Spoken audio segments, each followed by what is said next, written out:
విద్యారంగంలో ఉన్న సమస్యలను వెంటనే పరిష్కరించాలి, ప్రభుత్వం చొరవ తీసుకోవాలి. విద్యాశాఖ మంత్రిగా ఉన్నటువంటి ఆ బాధ్యతలు ఉన్నటువంటి రేవంత్ రెడ్డి విద్యారంగంలో ఉన్న సమస్యల మీద దృష్టి పెట్టి పెండింగ్లో ఉన్న ఫీజు రియంబర్స్మెంట్ కావచ్చు, స్కాలర్షిప్స్ కావచ్చు, ఇంజనీరింగ్ కళాశాలలో ఉన్నటువంటి బి కేటగిరీ సీట్లను కౌన్సిలింగ్ ద్వారా ప్రక్రియ ద్వారా ఏవైతే భర్తీ చేయాలనే డిమాండ్లు అన్నీ కూడా దాదాపు ఇప్పటికైతే ఉన్నటువంటి ప్రభుత్వ స్కూళ్ళలో, ప్రభుత్వ కాలేజీల్లో, గురుకులాల్లో ఉన్నటువంటి సమస్యలన్నీ కూడా పరిష్కరించాలి. లేకపోతే పెద్ద ఎత్తున మరోసారి విద్యార్థి ఉద్యమానికి తెరలేపుతాం, మరోసారి విద్యార్థి ఉద్యమానికి బాటలు వేస్తామని చెప్పేసి ఓజీ విద్యార్థులు అయితే పిలుపునిచ్చారు. త్వరలోనే వాళ్ళు విద్యార్థి రంగంలో ఉన్నటువంటి ఆ సమస్యల మీద భారీ ధర్నా కూడా పిలుపునిచ్చారు. ఈ నేపథ్యంలో మనతో మాట్లాడడానికి ఓజీ విద్యార్థి నేతలు ఉన్నారు, మాట్లాడి తెలుసుకుందాం. ఏంటి అసలు ఏం ప్లాన్ చేస్తారు, విద్యారంగంలో ఉన్న సమస్యల పరిష్కారానికి ఎలాంటి కార్యక్రమాలు తీసుకోబోతాం?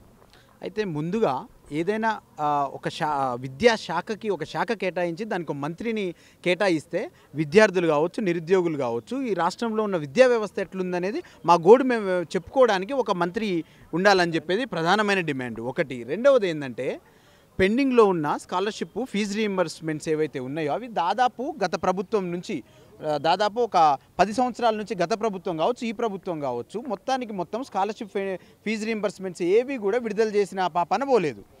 దాదాపు 8,000 కోట్ల పైచిలుకు వరకు కూడా అంతే పెండింగ్లో ఉన్నాయి. ఇప్పుడు బీటెక్ కావచ్చు, డిగ్రీ కావచ్చు, ఇవి పాస్డ్ అవుట్ అయిన విద్యార్థులు సర్టిఫికెట్లు తీసుకోలేని పరిస్థితి ఉన్నది. కాలేజీల నుంచి కాలేజీలు ఏవి కూడా సర్టిఫికెట్లు ఇవ్వట్లేదు. ఇక్కడ గవర్నమెంట్ కానీ హైయర్ ఎడ్యుకేషన్ కానీ స్పష్టంగా సర్టిఫికెట్లు ఇవ్వండి అంటున్నారు, కాలేజీ వాళ్ళు ఇవ్వట్లే. మధ్యలో విద్యార్థులు నలిగిపోయే పరిస్థితి కనిపిస్తూ ఉంది. ప్రైవేట్ కాలేజీల్లో మీరు ఫీజు కట్టకపోతే, పెండింగ్ ఫీజు కట్టకపోతే మీకు మెమోలు ఇవ్వము, టీసీలు ఇవ్వము అని చెప్పేసి కొంత ఇబ్బంది పెడుతున్న పరిస్థితులు కూడా ఉన్నాయి. అంటే ఫీజుల నియంత్రణ చేయాల్సిన అవసరం కూడా ఉన్నది.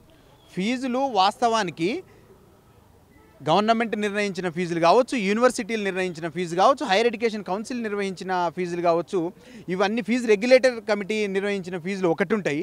కాలేజీలలో వసూలు చేసే ఫీజులు ఒకటి ఉంటాయి. కాలేజీలో విచ్చలవిడిగా ఇప్పుడు మనం చూసుకున్నట్టయితే ఇంజనీరింగ్ కాలేజీలు అసలు ఏ విధమైన షెడ్యూల్ రాకముందే టాప్ 10, టాప్ 20 కాలేజెస్లో దాదాపుగా 15 నుంచి 18 లక్షల వరకు ఒక్కొక్క సిఎస్సి సీటు పేరు మీద బి కేటగిరీ సీట్లతోటి విద్యా వ్యాపారం అనకూడదు, దీన్ని విద్యా వ్యభిచారం అనుకోవాలి.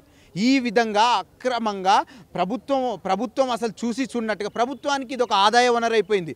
మద్యం ఎట్లా ఆదాయ వనరు అయిపోయిందో విద్య కూడా ఒక ఆదాయ వనరు అయిపోయింది. విద్యా సంస్థలు కూడా చైర్మన్లు అందరూ కలిసి ప్రభుత్వానికి నాకు తెలిసి సంవత్సరానికి ఇన్ని కోట్లు అని చెప్పి ఎలక్షన్లకో వేరే ఇంకా ఫండింగ్ రూపంలో మూట చెప్తున్నారు. కాబట్టి ఈ విధమైన భారీ ఎత్తున జరుగుతున్న దోపిడీని ప్రభుత్వం చూసి చూడకుండా వదిలేస్తున్నది. ఎలాంటి కార్యక్రమాలు మీరు తీసుకోబోతా ఉన్నారు? అంటే భారీ ధర్నాకు ప్లాన్ చేస్తున్నారు అని చెప్పేసి అంటూ ఉన్నారు. ఎట్లా అంటే సెక్రటేరియట్ ముట్టడి, అసెంబ్లీ ముట్టడి, ఎలాంటి కార్యక్రమాలు తీసుకోబోతా ఉన్నారు విద్యారంగ సమస్యల పరిష్కారం కోసం?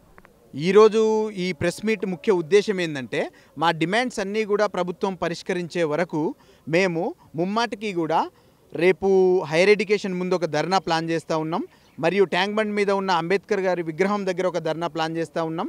సెక్రటేరియట్ మరియు సీఎం క్యాంప్ ఆఫీస్ ముట్టడి, ఇటువంటి ప్రోగ్రాంలు అన్నీ కూడా మేము తీసుకోబోతా ఉన్నాం. దఫాలుగా ఈ ప్రోగ్రాంలు అన్నీ కూడా తీసుకుంటాం. మా డిమాండ్లు, మేము పెట్టిన డిమాండ్లు ఏవైతే ఉన్నాయో ఇవన్నీ ప్రభుత్వం పరిష్కరించాలి. ముందుగా ప్రధానంగా అకాడమిక్ ఇయర్ స్టార్ట్ అవుతుంది. ఒక year last year passed out అయిన విద్యార్థులు ఎవరైతే ఉన్నారో వాళ్ళకి ఫీజు రీయింబర్స్మెంట్, స్కాలర్షిప్స్ రాక కాలేజీలు ఇబ్బందులు పెడుతున్న తీరు ఏదైతే ఉందో దాన్ని నిరసిస్తూ ముందు వాళ్ళకి స్కాలర్షిప్లు, ఫీజు రీయింబర్స్మెంట్లు పూర్తి స్థాయిలో ఇవ్వాలి. ఇవ్వకపోతే మాత్రం సీఎం క్యాంప్ ఆఫీస్ ముట్టడి చేస్తాం, సెక్రటేరియట్ ముట్టడి చేస్తాం.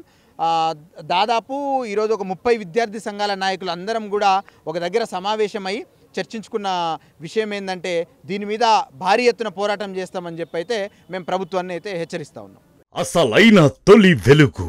ఫాలో వాట్సాప్ @తొలి వెలుగు అఫీషియల్.